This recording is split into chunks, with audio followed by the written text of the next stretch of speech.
Magti-test drive tayo ngayon nitong pinakabago ng Chevrolet Groove.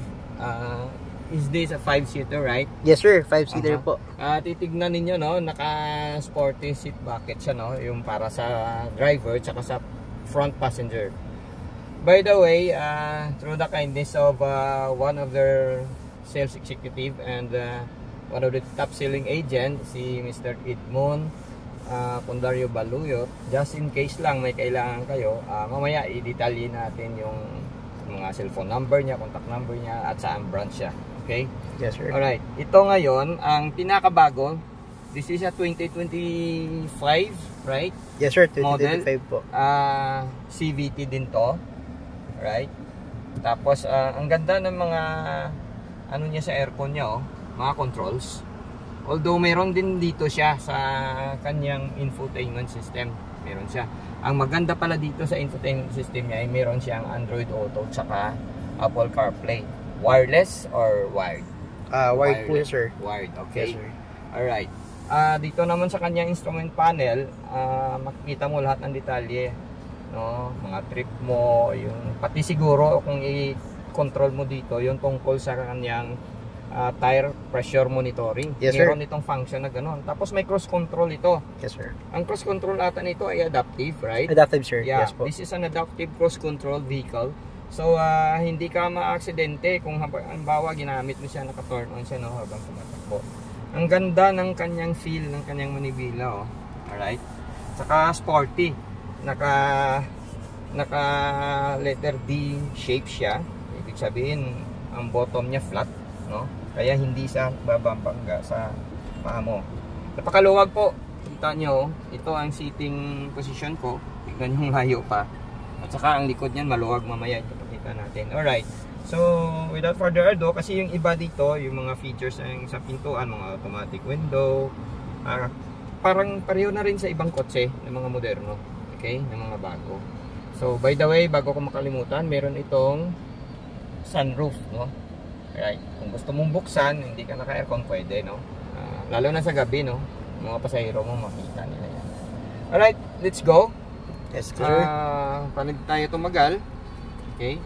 By the way, naka-auto hold function din pala ito, no? Meron siyang auto hold function, ayan.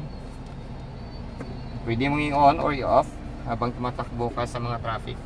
Mas maganda kasi sa traffic, i-on nyo itong auto hold function para po hindi kayo mapapagod sa aapak ng preno.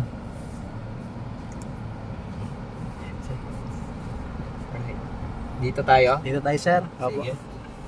Alright, with the guidance of Sir Edmond. Tatakboy natin to. Wow. Ang ganda, ang suabe. Malambot Kasi sir. yung makina, malambot. Ang makina pala nito ay 1.5 sir. 1.5 na turbo. Yes sir. Okay. Ang turbo niya is upon the start of the mission, nandyan na function or kailangan pa mag-antay ng RPM na ma-reach niya? Meron siyang RPM sir na kailangan okay. ano sir. Alright. Kasi yung Captiva parang pag-andar, naka-turbo agad eh. Are we passing the right way? Yes sir. Then ano tayo sir? Kaliwa sir. Wow, ang ganda. Ang gandang i-drive. Okay. Tayo ko kahit shirt. Yan ha, lubak yun ha. Nakita nyo, dumaan tayo sa lubak. Pero hindi siya masyadong masakit sa katawan. Ina-absorb talaga ng mga shocks niya. Ang pangilalim nito, MacPherson ng harap, ano? Yes sir. Okay. Wow. Swabe siya, tsaka ang lambot ng manibela. Nako po. Hindi naman nagsisisi, pero parang kung may pera lang ako, dadagdagan ko pa yung Captiva na binili namin. By the way, si Sir Edmond pala siya yung agent ng Captiva namin. Yung Chevrolet Captiva. Yan. So, sa ngayon, dahan-dahan lang kami dito kasi nasa loob tayo ng compound, no? Ng Whiskey. Hindi tayo basta makapatakbo ng mabilis dito. Ina-try lang natin ito kung gaano siya ka-comfortable i-drive.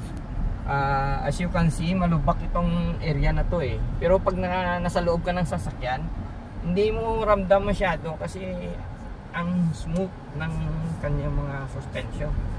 Right? Yan guys, oh. Sarap ihataw pero hindi pwede. Sigurado ako malakas ang makina nito kasi 5-seater lang siya. Malakas na nga yung Captiva ko na 7-seaters yun eh. Yes sir. Lalo na ito kasi 5 lang ang kaya nito. Tsaka small body sir compared to Captiva. Mas maliit ito kumpara sa Captiva.